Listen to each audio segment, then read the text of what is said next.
Hello everyone, welcome back to Rekha's kitchen. ఈరోజు chicken gravy curry ఎలా చేయాలో చూపిస్తాను. ఈ చికెన్ గ్రేవీ కర్రీ చేయడం చాలా ఈజీ.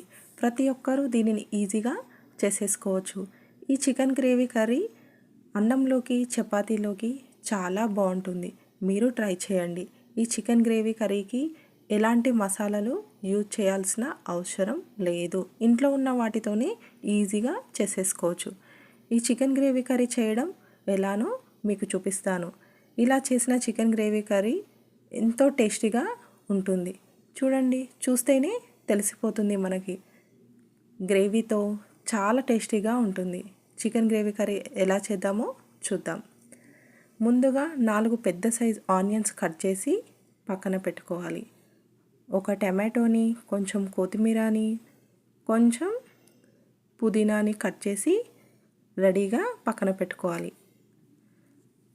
ఆ తర్వాత స్టవ్ పైన ప్యాన్ పెట్టుకొని 4 టేబుల్ స్పూన్ల వరకు ఆయిల్ తీసుకోవాలి. ఆనియన్స్ని వేసుకొని ఆనియన్స్ త్వరగా వేగడానికి సాల్ట్ వేసి ఫ్రై చేసుకోవాలి. ఇలా కొద్దిసేపు మూత పెట్టడం వలన ఆనియన్ త్వరగా ఫ్రై అయిపోతుంది. ఇలా బ్రౌన్ కలర్ వచ్చాక 1 స్పూన్ పసుపు, 2 స్పూన్ల అల్లం వెల్లుల్లి పేస్ట్ వేసుకొని బాగా మిక్స్ చేసుకోవాలి. ఆనియన్లో మిక్స్ అయ్యే వరకు కలుపుతూ మిక్స్ చేసుకోవాలి. ఆ తర్వాత కొంచెం కొత్తిమీర, కొద్దిగా పుదీనా వేసుకొని ఫ్రై చేసుకోవాలి. ఇవన్నీ ఫ్రై అయ్యే వరకు ఇలా ఫ్రై చేసుకోవాలి. ఆ తర్వాత మిక్సీ చేసి పెట్టుకున్న ఒక టమాటోని వేసుకొని బాగా ఫ్రై చేసుకోవాలి.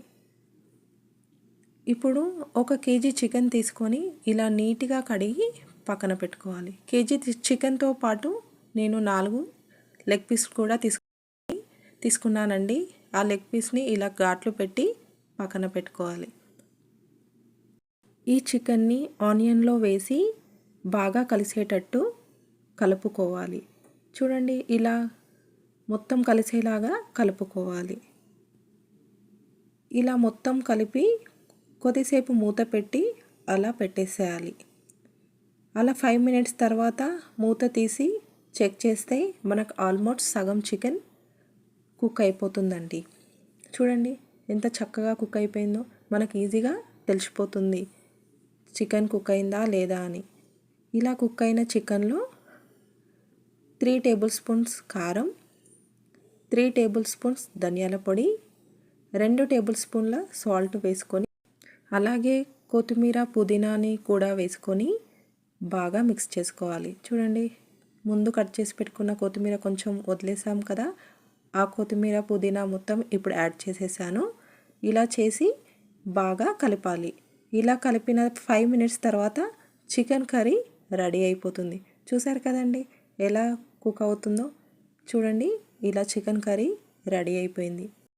ఈ చికెన్ కర్రీ అన్నంలోకి చపాతీలోకి చాలా బాగుంటుందండి. మీరు ట్రై చేయండి, మీకు నచ్చుతుంది. నేను ఎప్పుడు చికెన్ కర్రీ చేసినా ఇలాగే చేస్తాను. మీకు నచ్చితే మీరు ట్రై చేయండి. మీరు ట్రై చేసి ఎలా వచ్చిందో నాకు చెప్పండి.